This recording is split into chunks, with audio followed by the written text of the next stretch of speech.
సాధారణంగా నిత్యావసరాల ధరలను అదుపు చేసేందుకు సెంట్రల్ బ్యాంకులు వడ్డీ రేట్లను పెంచుతాయి. అంటే ద్రవ్యోల్బణం పెరిగితే వడ్డీ రేట్లు పెరుగుతాయి. ధరలు కట్టడి అయితే వడ్డీ రేట్లు తగ్గుతాయి. వడ్డీ రేట్లు తగ్గితే వ్యాపారాలు విస్తరిస్తాయి. కంపెనీలు మరిన్ని ఉద్యోగాలను ఇస్తాయి. ఉత్పత్తులు పెరుగుతాయి. సింపుల్ గా చెప్పాలంటే వడ్డీ రేట్లపైనే దేశ ఆర్థిక వ్యవస్థ ఆధారపడి ఉంటుంది. ఒకవేళ వడ్డీ రేట్లను పెంచుతూ పోతే అందుకు దేశ ఆర్థిక వ్యవస్థ పతనం దిశగా అడుగులు వేస్తోంది. తాజాగా అమెరికా సెంట్రల్ బ్యాంక్ గా పిలిచే ఫెడరల్ రిజర్వ్ వడ్డీ రేట్లను తగ్గించేది లేదని తేల్చి చెప్పింది. ద్రవ్యోల్బణం తగ్గలేదని, వడ్డీ రేట్లు పెంచే అవకాశాలున్నాయని వెల్లడించింది. దీంతో అగ్రదేశంలో ఆర్థిక మాంద్యం కమ్ముకొస్తుందా అన్న అనుమానాలు వ్యక్తమవుతున్నాయి. అయితే అమెరికాకు ఆర్థిక మాంద్యం వస్తే మనకేంటి అని అనుకోవచ్చు. అమెరికాలో ఆర్థిక సంక్షోభం ఏర్పడితే ఎక్కడో మూల ఉండే భారత్లో ఉండే ప్రజలపై కానీ కూడా దాని ప్రభావం ఉంటుంది. అమెరికా ఆర్థిక మాంద్యానికి భారత్కు సంబంధం ఏంటి? What's the story? అమెరికాను మాంద్యం చుట్టయ్యనుందా? యుఎస్ ఫెడ్ రేట్లను మళ్లీ పెంచుతుందా? భారతీయులపై తీవ్ర ప్రభావం తప్పదా? ప్రపంచంలోకెల్లా సంపన్న దేశం ఏది అంటే ఎవరైనా ఠక్కున చెప్పేది యునైటెడ్ స్టేట్స్ అని. ప్రపంచంలోనే అతిపెద్ద ఆర్థిక వ్యవస్థగా అమెరికా నిలిచింది. సుమారు 28 లక్షల కోట్ల డాలర్ల జేడీపీతో టాప్ రిచ్ ఎకానమీగా అమెరికా నిలిచింది. కానీ అగ్రదేశంలో ఆర్థిక మాంద్యం భయాలు పెరుగుతున్నాయి. ద్రవ్యోల్బణంపై అమెరికా పోరాటం ఉధృతం చేసింది. అమెరికాలో మాంద్యం భయాలు భారత్లోనూ ఆందోళనకు గురి చేస్తున్నాయి. అసలు అమెరికాలో ఏం జరుగుతోంది? ఎందుకు ఆర్థిక మాంద్యం భయాలు మొదలయ్యాయి? గత సంవత్సర కాలం నుంచి America central bank federal reserve ఓ మిషన్ ని చేపట్టింది. అమెరికన్ సెంట్రల్ బ్యాంక్ ని సింపుల్ గా ఫెడ్ అంటారు.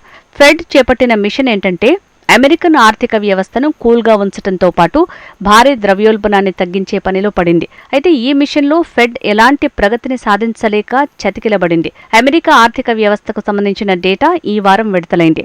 పలు నిత్యావసరాల వస్తువుల ధరలు ఇప్పటికీ అధికంగానే ఉన్నట్టు తెలుస్తోంది. ఇప్పటికీ అమెరికన్లు తమ కార్లలో ఇంధనాన్ని నింపుకోవటానికి, ఇళ్లను కొనుగోలు చేయటానికి, కడుపు నింపుకోవటానికి, బట్టల్ని కొనడానికి ఎక్కువ డబ్బు వెచ్చిస్తున్నారు. నిజానికి ఇది అమెరికన్ సెంట్రల్ బ్యాంక్ కి తీవ్ర ఇబ్బందులు కలిగింది చేదు వార్త. సామాన్యులకు అందుబాటులో లేని ధరల్ని అదుపు చేయటంలో యుఎస్ ఫెడ్ విఫలమైందని స్పష్టంగా అర్థమవుతోంది. అమెరికాలో నెలకొన్న ద్రవ్యోల్బణంపై తాజాగా ఫెడ్ చైర్మన్ జెరోమ్ పావెల్ స్పందించారు. నిరుద్యోగం, ద్రవ్యోల్బణం రేట్లు ఊహించిన దానికంటే భారీగా పెరిగిందని పావెల్ వెల్లడించారు. వడ్డీ రేట్లను వెంటనే పెంచడంతోనే ద్రవ్యోల్బణాన్ని అదుపు చేయొచ్చని పావెల్ వెల్లడించారు. అంటే అమెరికన్ సెంట్రల్ బ్యాంక్ వడ్డీ రేట్లను తగ్గించడానికి సిద్ధపడటం లేదని స్పష్టమవుతోంది. ఇక అమెరికన్ బ్యాంక్ అనుసరించే పద్ధతిని యూరోపియన్ సెంట్రల్ బ్యాంకులు కూడా పాటిస్తాయి. తాజాగా European central bank chairman Christine Lagarde స్పందించారు. కీలకమైన 3 ఈసీబీ వడ్డీ రేట్లను మార్చటం లేదని లగార్డే తెలిపారు. మునుపటి అంచనానే తాము ధృవీకరిస్తున్నట్టు ఈసీబీ చీఫ్ వెల్లడించారు. భారత రిజర్వ్ బ్యాంక్ సైతం ఇలాంటి నిర్ణయాన్నే తీసుకుంది. వడ్డీ రేట్లపై ఆర్బీఐ ఈ నెల ప్రారంభంలోనే సమీక్షించింది. అమెరికా, యూరోప్ మాదిరిగానే వడ్డీ రేట్లను మార్చబోమంటూ ఆర్బీఐ వెల్లడించింది. ఈ ఏడాది జనవరి, ఫిబ్రవరిలో భారత్లో ద్రవ్యోల్బణం రేటు 5% వద్దే నిలకడగా ఉంది. ద్రవ్యోల్బణాన్ని 5% నుంచి 4% తీసుకురావాలని ఆర్బీఐ లక్ష్యంగా పెట్టుకుంది. అగ్రదేశంలాగే భారత ఆర్థిక వ్యవస్థ సైతం పలు సవాళ్లను ఎదుర్కొంటోంది. ఇటీవల సమీక్షలు చమురు ధరలు, భౌగోళిక ఉద్రిక్తతలు, ఆర్థిక మార్కెట్లో అస్థిరతలతో ఇబ్బందులు తలెత్తనున్నట్టు రిజర్వ్ బ్యాంకు గుర్తించింది. అమెరికా సెంట్రల్ నిర్ణయంతో ప్రపంచవ్యాప్తంగా చమురు ధరలు పెరుగుతాయని భారత్కు చెందిన టాప్ బ్యాంకర్ ఉదయ్ కోటక్ వెల్లడించారు. మరోవైపు చైనా ఆర్థిక వ్యవస్థ కృంగుబాటుకు గురవుతోంది. 2 మేజర్ ఎకానమీల్లో ప్రభావం తీవ్రంగా ఉంటుందని ఉదయ్ కోటక్ విశ్లేషించారు. ఇక ఇప్పటికే భారత్లో వడ్డీ రేట్లు అధికంగా ఉన్న విషయాన్ని ఎత్తి చూపారు. అంతర్జాతీయ అల్లకల్లోలాన్ని ఎదుర్కొనేందుకు సిద్ధంగా ఉండాలని ఉదయ్ కోటక్ హెచ్చరించారు. ద్రవ్యోల్బణం ఇప్పటికే సెంట్రల్ బ్యాంకులను ఆందోళనకు గురి చేస్తోంది. ధరలు అందుబాటులోకి రాకుండా మరింత పెరిగితే వాటిని అదుపు చేసేందుకు వడ్డీ రేట్లను బ్యాంకులు ఆయుధంగా వాడుకుంటాయి. వడ్డీ రేట్లను పెంచి ధరల్ని అదుపు చేసేందుకు యత్నిస్తాయి. అదే జరిగితే అప్పుడు రుణాలు మరింత ప్రియంగా మారుతాయి. ప్రజలకు రుణాల భారం ఎక్కువైతే వ్యాపారాలు చేసేందుకు ముందుకు రారు. అంటే పెట్టుబడులు పెట్టేందుకు పెద్దగా ఆసక్తి చూపించరన్నమాట.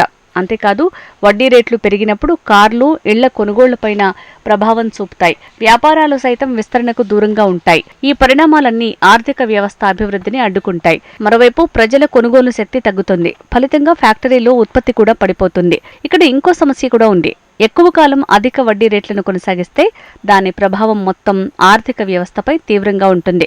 దీంతో ప్రజలు తక్కువ ఖర్చు పెట్టి ఎక్కువ డబ్బును దాచుకోవటానికి మొగ్గు చూపుతారు. దీంతో వ్యాపారాలు నష్టాలకు గురవుతాయి, దిగుమతులను నిలిపేస్తాయి. నష్టాలను నివారించుకోవటానికి సంస్థలు ఉద్యోగాలను తగ్గిస్తాయి. అతి సర్వత్రా వజ్రేయత్ అంటారు. ఏదైనా అతిగా మారినప్పుడు అది ప్రమాదకరంగా మారుతుందని దీని అర్థం.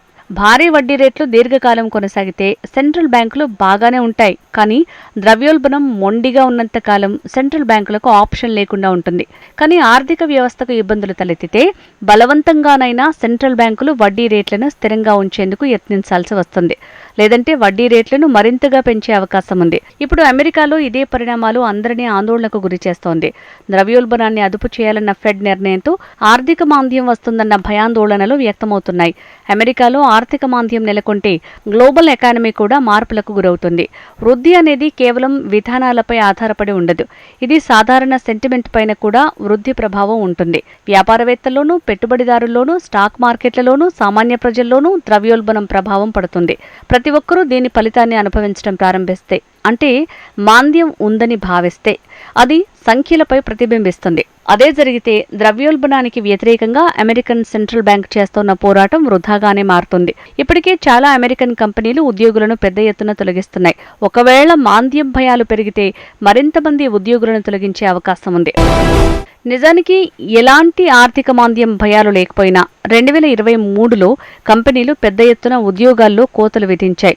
ఈ ట్రెండ్ని 2024లోనూ టెక్ దిగ్గజ సంస్థలు గూగుల్, మెటా, ఆర్థిక దిగ్గజ సంస్థలు గోల్డ్మన్ సాచ్, తయారుదారు డౌ వంటి సంస్థలు భారీగా ఉద్యోగాల కోతను ప్రకటిస్తున్నాయి. 2023 చివరి నాటికి 2,62,000 మంది ఉద్యోగులను కంపెనీలు తొలగించాయి. 2022తో పోలిస్తే 2023లో ఏకంగా 59% మంది ఉద్యోగులను కంపెనీలు వదిలించుకున్నాయి. 2024లో మొదటి త్రైమాసికం పూర్తి కావడానికి ముందే 254 కంపెనీలు ఏకంగా 60,000 మంది ఉద్యోగులను తొలగించాయి.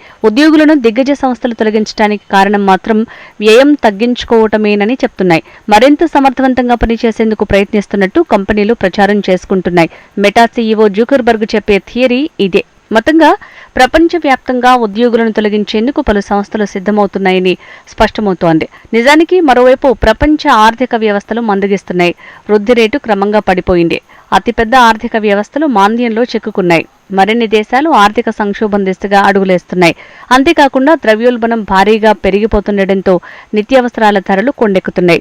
ప్రజల జేబులకు చిల్లులు పడుతున్నాయి. ఈ నేపథ్యంలోనే కంపెనీలు కూడా వ్యయాలను తగ్గించుకుంటున్నాయి. మొత్తంగా అమెరికా ఆర్థిక మాంద్యం భయాలు ప్రపంచాన్ని కుదిపేసే అవకాశం ఉంది. ఇప్పటికే ఉక్రెయిన్, ఇజ్రాయెల్ యుద్ధాలు ప్రపంచ దేశాలను అతలాకుతలం చేస్తున్నాయి. ఒకవేళ అమెరికా ఆర్థిక మాంద్యం దిశగా అడుగులు వేస్తే మాత్రం పరిణామాలు తీవ్రంగా ఉండే అవకాశం ఉంది.